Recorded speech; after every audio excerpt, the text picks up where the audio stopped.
Salam, salam sejahtera buat kita semuanya. Haleluya, puji Tuhan. Kiranya kita senantiasa diberkati oleh Tuhan Yesus Kristus, diberi kekuatan, kesehatan, damai sejahtera, dan biarlah kita senantiasa semakin diberkati oleh Tuhan. Melalui renungan singkat pada kesempatan ini, kita juga semakin diberkati oleh Tuhan. Puji Tuhan. Saudara yang kekasih, di dalam 1 Korintus 10 ayat yang ke-13 tertulis di situ, pencobaan-pencobaan yang kamu alami ialah pencobaan-pencobaan yang biasa, yang tidak melebihi kekuatan manusia. Sebab Allah setia, dan karena Ia tidak akan membiarkan kamu dicobai melampaui kekuatanmu, pada waktu kamu dicobai Ia akan memberikan kepadamu jalan keluar sehingga kamu dapat menanggungnya.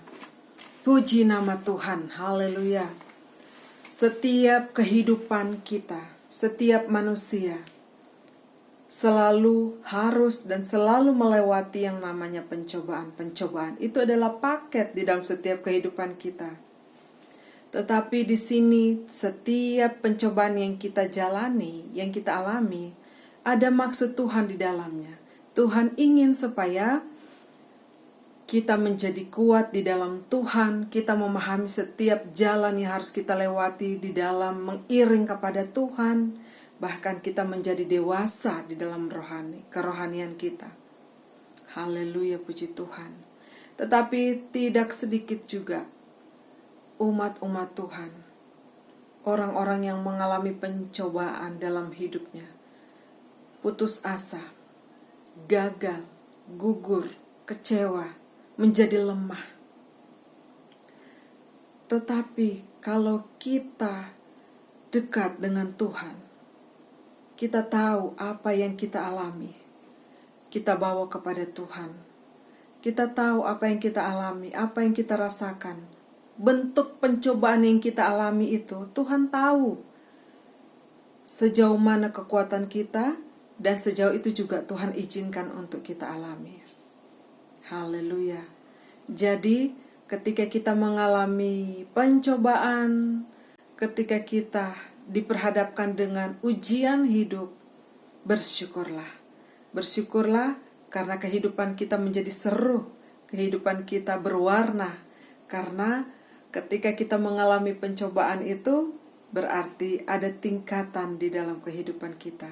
Kita semakin kuat dan kita semakin menjadi dewasa di dalam perjalanan kehidupan kita bersama dengan Tuhan.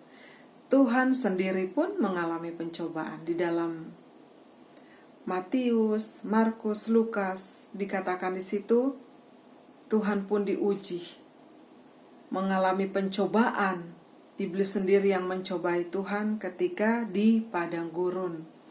Dan ketika iblis mencobai Tuhan, dia tidak berhasil, dan Tuhan sendiri menang atas pencobaan itu. Sehingga iblis mundur daripadanya dan mencari waktu yang tepat untuk mencobainya. Begitu juga dalam kehidupan kita. Kalau kita gagal dalam menghadapi cobaan, berarti kita belum berhasil.